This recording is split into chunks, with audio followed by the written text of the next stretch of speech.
അദ്ദേഹം പറയുന്നത് ആവശ്യമായ മുൻകരുതലും സുരക്ഷാ നടപടികളുമൊക്കെ സ്വീകരിച്ചിരുന്നു. പക്ഷെ എന്തുകൊണ്ടാണ് ഇത് സംഭവിച്ചെന്ന കാര്യത്തിൽ അന്വേഷണത്തിലേക്ക് പോകും. ഈ നിർമ്മാണ കമ്പനിയോട് റിപ്പോർട്ട് തേടിയിട്ടുണ്ട് എന്നൊക്കെയാണ് അദ്ദേഹം പറയുന്നത്. യെസ്, ഇപ്പോൾ ശ്രീ രമേശ് ചെന്നിത്തല കൂടി ടെലിഫോൺ ലൈനിൽ ചേരുകയാണ്. ശ്രീ രമേശ് ചെന്നിത്തല, വളരെ ദൗർഭാഗ്യകരമായ ഒരു അപകടമാണ് ഉണ്ടായിരിക്കുന്നത് എന്ന് പറയാതിരിക്കാൻ വയ്യ. പക്ഷേ ഒരുപക്ഷെ ഇത്രയും വലിയ പ്രവർത്തനങ്ങൾ നടക്കുമ്പോൾ അവിടെ കുറച്ചുകൂടെ ജാഗ്രത കാണിക്കേണ്ടതായിരുന്നു എന്ന് തോന്നുന്നു. തീർച്ചയായിട്ടും വളരെ വേദനാജനകമായ ഒരു സംഭവമാണ് ഉണ്ടായിരിക്കുന്നത്.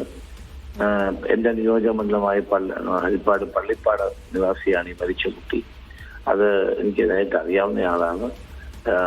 ഇവിടെ പിക്കപ്പ് വാൻ ഓടിച്ചു പോകുമ്പോൾ വഴിയിലാണ് ഈ അപകടം ഉണ്ടായത്. വാസ്തവത്തിൽ ഈ കോൺട്രാക്ടിംഗ് കമ്പനി കുറെ കൂടി ഗൗരവത്തിൽ ഈ സുരക്ഷാ നടപടികൾ സ്വീകരിക്കേണ്ടതാണ്. ഒരു ഗെയർ സ്ഥാപിക്കുമ്പോൾ അവിടെ ഇതിന്റെ താഴെ കൂടെ വണ്ടി പോകാതിരിക്കാൻ പോലീസിനെ നിർത്തിക്കൊണ്ട് നടപടി സ്വീകരിക്കേണ്ടതായിരുന്നു.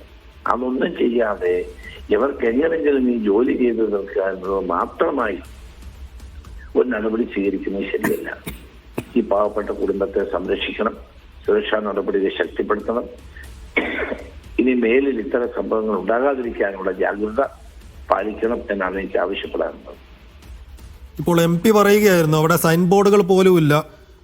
സാധാരണഗതിയിൽ ഇത്തരം ഗർഡറുകൾ സ്ഥാപിക്കുന്നത് പോലെയുള്ള റിസ്കി ജോലികളൊക്കെ എടുക്കുന്ന സമയത്ത് പരമാവധി യാത്ര ഈ സർവീസ് റോഡിലൂടെ തിരിച്ചുവിടണം എന്നതാണ് ചട്ടം. പക്ഷെ അവിടെ സർവീസ് റോഡുകൾ പോലും സജ്ജമാക്കിയിട്ടില്ല. അത് മെച്ചപ്പെടുത്തിയെടുക്കാൻ കഴിഞ്ഞിട്ടില്ല. അങ്ങനെ ആളുകളെ ബോധപൂർവം കൊലക്ക് കൊടുക്കുകയാണെന്ന് പറയുന്നുണ്ടായിരുന്നു KC വേണുഗോപാൽ.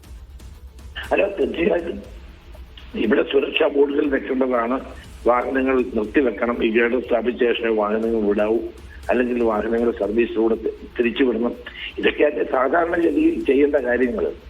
ഇതൊന്നും ചെയ്യാതെ വളരെ ഗുരുതരമായ വീഴ്ച കോൺട്രാക്ടിംഗ് കമ്പനിയുടെ ഭാഗത്തുണ്ടായിരിക്കുകയാണ്.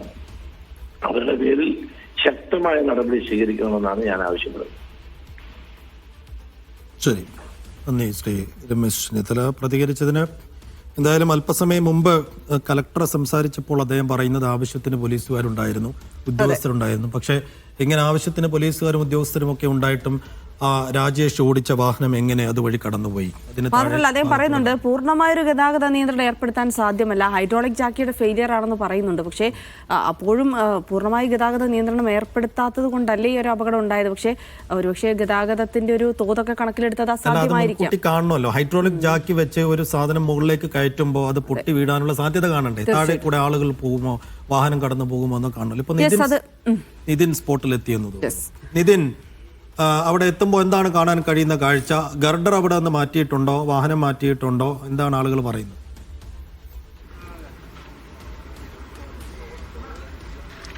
അതായത് ഈ നമ്മൾ ഈ കാണുന്നതാണ് ഈ തകർന്നു വീണ ഗർഡറുകൾ. ഈ രണ്ട് ഗർഡറുകളാണ് തകർന്നു വീണിട്ടുള്ളത്. 38 മീറ്ററോളം നീളമുണ്ട് എന്നാണ് ഈ കളക്ടർ അല്പസമയം മുൻപ് പറഞ്ഞത്. ഇത് ഹൈഡ്രോളിക് ജാക്ക് ഉപയോഗിച്ച് ഉയർത്തുന്നതിനിടയിലാണ്, തള്ളി മാറ്റുന്നതിനിടയിലാണ് ആദ്യം ഒരെണ്ണം വീണു, അത് മറ്റൊന്നിൻ്റെ മുകളിലേക്ക് വീണു, അങ്ങനെ രണ്ടും കൂടെ താഴേക്ക് വീണു. ഇത് കാണുമ്പോൾ തന്നെ നമുക്ക് മനസ്സിലാകും ഇത് തകർന്ന് വീഴുകയാണെങ്കിൽ അത് എത്രത്തോളം ഭാരമുള്ളൊരു വസ്തുവാണ്, അല്ലെങ്കിൽ എത്രത്തോളം വലിയ ശക്തിയിലായിരിക്കും ഇത് വീഴുക എന്ന് നമുക്ക് കാണുമ്പോൾ തന്നെ മനസ്സിലാകുന്നതാണ്. ഇത് കറക്റ്റ് രാജേഷിൻ്റെ വാഹനത്തിൻ്റെ മുകളിലേക്ക്, ഡ്രൈവർ സീറ്റിന് ക്യാബിലേക്ക് തന്നെയാണ് ഇത് വീഴുന്നത്. അങ്ങനെയാണ് തൽക്ഷണം തന്നെ ഇവിടെ വെച്ച് തന്നെ ഡ്രൈവർ മരിക്കുന്നത്. ഏതായാലും ഈ വാഹനം ഇപ്പോൾ ഇവിടെ നിന്നും കുറച്ച് അപ്പുറത്തേക്ക് മാറ്റിയിട്ടുണ്ട്. ഇവിടെ ഉണ്ടായിരുന്ന വാഹനം ഈ നിർമ്മാണ കമ്പനിയുടെ തൊഴിലാളികൾ ഇവിടെ നിന്ന് മാറ്റിയിട്ടിട്ടുണ്ട്. ആ വാഹനം മൊത്തം മൂടിയിട്ട നിലയിലാണ്. ഈ വാഹനം പൂർണ്ണമായും തകർന്നിട്ടുണ്ട്. ഇപ്പോൾ നിലവിൽ ഇവിടെ നടക്കുന്നത് ഈ ഗർഡറുകൾ പൊളിച്ചു മാറ്റാനുള്ളൊരു ശ്രമമാണ്. ഈ ഗർഡറുകൾ മുറിച്ചു മാറ്റാനുള്ളൊരു ശ്രമമാണ് ഇപ്പോൾ ഇവിടെ നടക്കുന്നത്. അതിൻ്റെ നിർമ്മാണ കമ്പനിയുടെ തൊഴിലാളികൾ ഈ ഗർഡറുകൾ പൊളിച്ചു മാറ്റുന്നത് നമുക്ക് കാണാൻ സാധിക്കും. ആ ഒരു പ്രവർത്തനമാണ് നിലവിൽ ഇവിടെ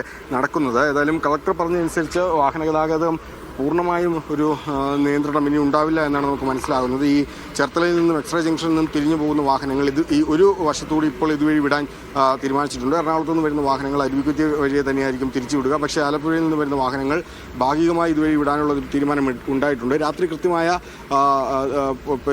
പരിശോധന ഒരു പോലീസുകാരും അല്ലെങ്കിൽ നിർമ്മാണ തൊഴിലാളികളും ഒക്കെ തന്നെ ഉണ്ടായിരുന്നു എന്നാണ് പറയുന്നത്. പക്ഷേ അപ്പോഴും ഇവിടെ വാഹന ഗതാഗതം പൂർണ്ണമായി നിയന്ത്രിച്ചിരുന്നു. അങ്ങനെ പൂർണ്ണമായി നിയന്ത്രിക്കാൻ സാധിക്കില്ല എന്നാണ് കളക്ടർ അല്പസമയം മുൻപ് പറഞ്ഞത്. ഏതായാലും ദാരുണമായ സംഭവം. അത് രാത്രി 2:30-ഓടെയാണ് ഈ അപകടം ഉണ്ടാകുന്നത്. ഈ അപകടം കാണാൻ സാധിക്കും. ഈ 2 ഗർഡറുകളാണ് തകർന്നു വീണിട്ടുള്ളത്. ഈ ഗർഡറുകൾ മുറിച്ചു മാറ്റുന്ന പ്രവർത്തനമാണ് നിലവിൽ നടക്കുന്നത്. ഏതായാലും മൃതദേഹം എറണാകുളം ജനറൽ ആശുപത്രിയിലേക്ക് മാറ്റിയിട്ടുണ്ട്. എറണാകുളം ജനറൽ ആശുപത്രിയിലേക്ക് മരിച്ച രാജേഷിൻ്റെ മൃതദേഹം മാറ്റിയിട്ടുണ്ട് എന്നാണ് കളക്ടർ പറഞ്ഞിട്ടുള്ളത്. ഏതായാലും ഇപ്പോൾ ഇതിൻ്റെ ഈ മുറിച്ചു മാറ്റുന്ന അടക്കമുള്ള പണികളാണ് നിലവിൽ നടന്നുകൊണ്ടിരിക്കുന്നത്. കളക്ടർ സംഭവ സ്ഥലത്തെത്തി പരിശോധന നടത്തുന്നുണ്ട്. നിർമ്മാണ കമ്പനിയോട് റിപ്പോർട്ട് ആവശ്യപ്പെട്ടിട്ടുണ്ട്. പക്ഷേ അതിൻ്റെ സാങ്കേതിക വിദഗ്ധരടക്കം അല്ലെങ്കിൽ എൻ്റെ എക്സ്പെർട്ടുകളടക്കം എത്തി അതിൻ്റെ റിപ്പോർട്ട് നാളെ മറ്റോ ലഭിക്കുമെന്നാണ് നിലവിൽ കളക്ടർ പറഞ്ഞിട്ടുള്ളത്. ഏതായാലും നിർമ്മാണ കമ്പനിയോട് ഇത്തരത്തിൽ റിപ്പോർട്ട് ആവശ്യപ്പെട്ടിട്ടുണ്ട്. ഈ വലിയ ദാരുണമായ അല്ലെങ്കിൽ പുലർച്ചെ തന്നെ വലിയ സങ്കടകരമായ ഒരു വാർത്തയാണ് പുറത്തു വരുന്നത്. എന്തായാലും ദാരുണമായ ഒരു അപകടം, അതിനെ തുടർന്നുള്ള വാർത്തകളൊക്കെ പുറത്തു വരുമ്പോൾ ഇനി ദ്രുതഗതിയിലുള്ള നടപടി ഉണ്ടാകുമെങ്കിലും നേരത്തെ കുറച്ചുകൂടെ ശ്രദ്ധ വെച്ചിരുന്നെങ്കിൽ അപകടം ഒഴിവാക്കാമായിരുന്നു, ഒരാളുടെ ജീവൻ രക്ഷിക്കാമായിരുന്നു. ഇത്രയും വലിയ ഭാരമേറിയ വസ്തുക്കളൊക്കെ ഉയർത്തിക്കൊണ്ടുള്ള പ്രവർത്തനം നടത്തുമ്പോൾ എന്തുകൊണ്ട് അവിടെ നിന്ന് ഗതാഗതം നിയന്ത്രിക്കാനുള്ള ഒരു താല്പര്യം അല്ലെങ്കിൽ ഒരു നടപടി പോലും അധികൃതരുടെ ഭാഗത്തുണ്ടായില്ല എന്നുള്ള ചോദ്യമാണ് ഇപ്പോൾ ബാക്കിയാവുന്നത്. ആ സമയം എന്താണ് സംഭവിച്ചത്? ഇപ്പോൾ ഈ വീണ ഉടൻ തന്നെ അവിടെ ഉണ്ടായിരുന്ന തൊഴിലാളികളൊക്കെ ഓടിപ്പോയി, പിന്നീട് കുറെ സമയം കഴിഞ്ഞാണ് അവർ വന്നത്. അതുകൊണ്ടും കൂടിയാണ് രക്ഷാപ്രവർത്തനം വൈകിയത് എന്ന ആക്ഷേപമൊക്കെ അവിടെ വരുന്നുണ്ട്. എന്തായാലും എല്ലാറ്റിലേക്കും ഒരു സമഗ്രമായ അന്വേഷണം പോകുമെന്ന് നമുക്ക് പ്രതീക്ഷിക്കാം.